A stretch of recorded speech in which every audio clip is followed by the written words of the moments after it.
मिथिला के राजा विदेहराज जनक के राज में कई वर्षों से वर्षा नहीं हो रही थी।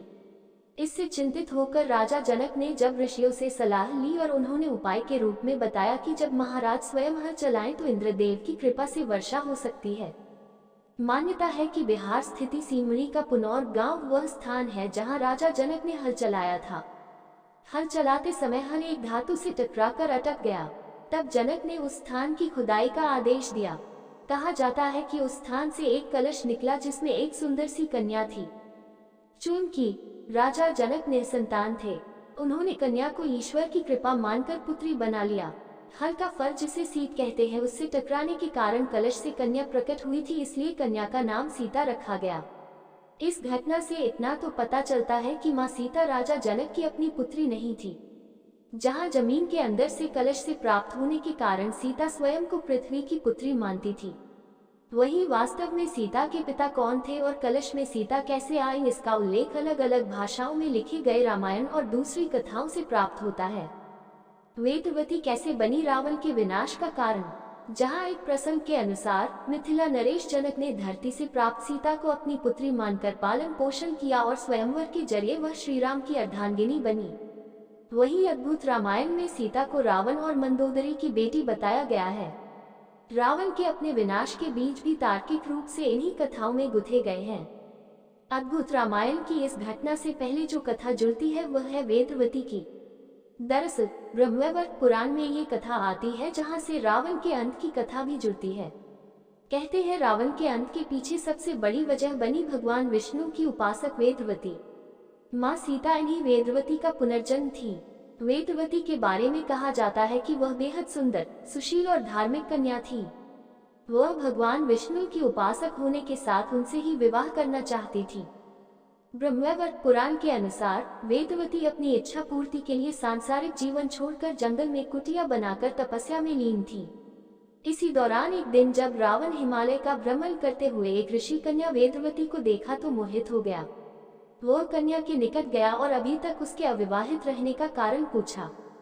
तब वेदवती ने बताया कि उसके पिता उसका विवाह विष्णु से करना चाहते थे, परंतु एक राक्षस के मुझ पर मोहित होने के कारण उसने मेरे पिता का वध कर दिया। पति के वियोग में माता का भी देहावसान हो गया। पिता की मृत्यु का बदला लेने के लिए ही उन्होंने तपस्या का मार्ग अपनाया। रावण ने शुरू में वेदवती को बहकाने की कोशिश की, परंतु उसके नहीं मानने पर उसने वेदवती के केश पकड़ लिए। तब कहा जाता है कि वेदवती ने रावण के द्वारा पकड़े गए बालों को काट दिया और दौड़ते हुए अग्निकुंड में कूदकर अपनी जान दे दी। मगर मरने से पहले उन्होंने रावण को श्राप दिया कि वो खुद रावण की पुत्री के रूप में जन्म लेकर उसकी मृत्यु का कारण बनेंगी। वही वेदवती अगले जन्म में एक कन्या के रूप में जन्मी और रावण के विनाश का कारण बनी। वेदवती के इस प्रसंग को फिल्म सीता स्वयंवर में फिल्माया गया था, तो उसकी छोटी सी क्लिप आप यहाँ देख सकते हैं। रावण और मंदोदरी की बेटी सीता कहाँ है प्रसंग अद्भुत रामायण में ही उल्लेख है। रावण कहता है कि जब मैं भूलवश अपनी पुत्री से प्रणय की इच्छा करूं तब वही मेरी मृत्यु का कारण बने। अद्भुत रामायण के प्रसंग के अनुसार ही दंडकारण्य में गृत्समर्द नाम का एक ब्राह्मण था जो मां लक्ष्मी को पुत्री रूप में पाने की कामना से प्रतिदिन एक कलश में कुश के अग्रभाग से मंत्रोच्चारण के साथ दूध की बूंदें समर्पित करता था। कहते हैं उस समय देव असुरों के बीच संग्राम चलता रहता था। कभी असुर देवों पर तो देव असुरों पर आक्रमण करते रहते थे। उसी बीच किसी दिन रावण उस ब्राह्मण की कुटिया पर पहुंच गया। उस समय गृत्समर्द वहां उपस्थित नहीं थे।